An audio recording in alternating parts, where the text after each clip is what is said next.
त हिन महिल असांजे सिंध जो वॾे में वॾो मसइलो जेको हली रहियो आहे सिंध में, जेके सिंधु दरिया जे मथां 6 केनाल ठाहिया वञनि था, जेके पंहिंजो पी साईं सरदार जन कल्ह बयान में बि चयो त जेको आसिफ़ ज़रदारी उन्हनि खे इहे हथ सां लिखी ॾिना आहिनि, उन्हनि ते समिरी ते सिग्नेचर करे उन्हनि खे ॾिना आहिनि। इहा ई समिरी जेको आहे जेको उनमें पंहिंजो सदर आरिफ अलवी वटि आई, उन इन शइ खे रिफ्यूज़ कयो ऐं हिन इन शइ खे एक्सेप्ट ऑन कयो ऐं इन जे बदिले में हिन खे जेको आहे आसिफ़ ज़रदारी खे सिंध ॾिनी वई ऐं जेको आहे सदारत ॾिनी वई, सदर पाकिस्तान बणायो वियो। इन जी असां हिन महिल सिंधी माण्हू, पर सिंध में जेके बि रहंदड़ माण्हू आहिनि, इन जो जेसि ताईं पाण हाणे होशियारी न कंदासीं, जेसि ताईं पाण इन खे जेको आहे इन खे इशू खे हाईलाइट न कंदासीं, इन शइ ते जेको आहे पाण सां गॾिबासीं न, तेसि ताईं इहो मसइलो जेको आहे इहो ख़तमु न थींदो। मां इन तव्हांजे चैनल जे थ्रू मां सिंधी अवाम खे, सिंध में रहंदड़ जेके बि असांजा हारी आहिनि, जेके बि असांजा अवाम आहे, उन्हनि खे मां इहा गुज़ारिश कंदुमि त उथो पंहिंजे जेको आहे हिनजे हक़नि जे लाइ उथो। हिन सिंध दरिया जे मथां जेके हिननि 6 केनाल ठहिया आहिनि, इहा सरासर जेको आहे सिंध खे जेको आहे तबाही जी तरफ़ धिकण जी कोशिशि कई आहे, सिंध खे ख़तमु करण जी कोशिशि साज़िश कई आहे। छो त हे पंहिंजो इलाही टाइम खां इन्हनि शयुनि जी लॻल आहिनि इहे त सिंध खे कहिड़े तरीक़े सां जेको आहे बंजर कयूं, सिंध खे कहिड़े तरीक़े सां जेको आहे असां हिननि खे सिंध खे शिकस्त ॾियूं, इहो हिननि जेको आहे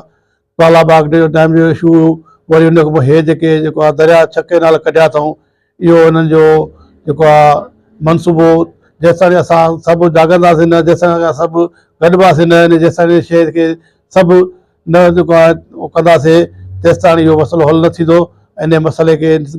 ख़तमु करण जे लाइ सभिनी खे गॾिजणो पवंदो। साईं जन पीर साहब पघार जन चइनी सूबनि में जेके पंहिंजे मुर्दनि खे पंहिंजा दीदार बि कराइनि था ऐं उते जेको घणो कुझु पंहिंजो तक़रीर में इहे ॻाल्हि कंदा त नियाणी जी तालीम ॾियो ऐं पाण जो ख़्यालु रखो ऐं जेको ज़रात पोखवारी कयो ऐं पंहिंजो माल धारियो। उन सां गॾोगॾु जेको सिंध दरिया केनाल जीअं तव्हां चई हुओ त उन्हनि बयान बि ॾिना आहिनि, उन्हनि में तव्हां केतिरी जेको आहे सो उमेदूं रखो था, उनजो रिज़ल्ट केतिरो निकिरंदो? बिस्मिल्लाह। जीअं त साईं सरदार पीर साहब सरदार जन बिल्कुलु इहो हर शइ जे मथां जेको आहे फोकस कयो आहे। पहिरियां त पंहिंजी नियाणियुनि खे पढ़ायो ऐं पंहिंजे बचनि ते नज़र रखो ऐं जेको आहे पंहिंजे पोखुनि में हिन ज़रात जी हालात जेको आहे तव्हां ॾिसो था, ॾींहों ॾींहुं पोइ ते थी वञे। तव्हां फसल जी जाइ ते तव्हां पंहिंजो माल धारियो ऐं जेको आहे तव्हां पंहिंजो वण लॻायो त जीअं उन्हनि वणनि में माण्हू को पंहिंजो सुख वठे त तव्हांजे सदका जारिया थींदो। ऐं जेको आहे पीर साहिब जन इहो बि फरमायो आहे त जेको तव्हां पंहिंजो हिन महिल पंहिंजे औलाद ते नज़र कंदो त सुभाणे इहा ई औलाद तव्हांजी इनशाला तव्हांजे बि कमु ईंदी ऐं पंहिंजे पाड़े वारनि जे लाइ बि जेको आहे उहा सुठा साबित थींदा। ऐं पंहिंजे इख़लाक़ खे जेको आहे बुलंद कयो, इख़लाक़ तव्हां पंहिंजो इख़लाक़ पंहिंजो रखो अहिड़ो जो सुभाणे तव्हां सां माण्हू जेको आहे मिलनि त सुभाणे तव्हांजी वाह वाह थिए, तव्हांजी जेको आहे माण्हू इज़त कनि। इहो मालूम थिए थो त हीअ इन दौरनि खां पोइ को सियासी का तब्दीली अचे थी? ज़ाहिर साईं असल में हे साईं जा जेके दौरा आहे अलहमदिल्ला ॾिठा तव्हां सभिनी मीडिया ते, फेसबुक ते, सोशल मीडिया ते हिननि हिकिड़ो अजीब हिकिड़ो माहौल पैदा करे छॾियो आहे। ऐं दुआ सां गॾु ऐं पाकिस्तान सियासत में ईअं सम्झ त भूचाल मची वियो आहे त माण्हू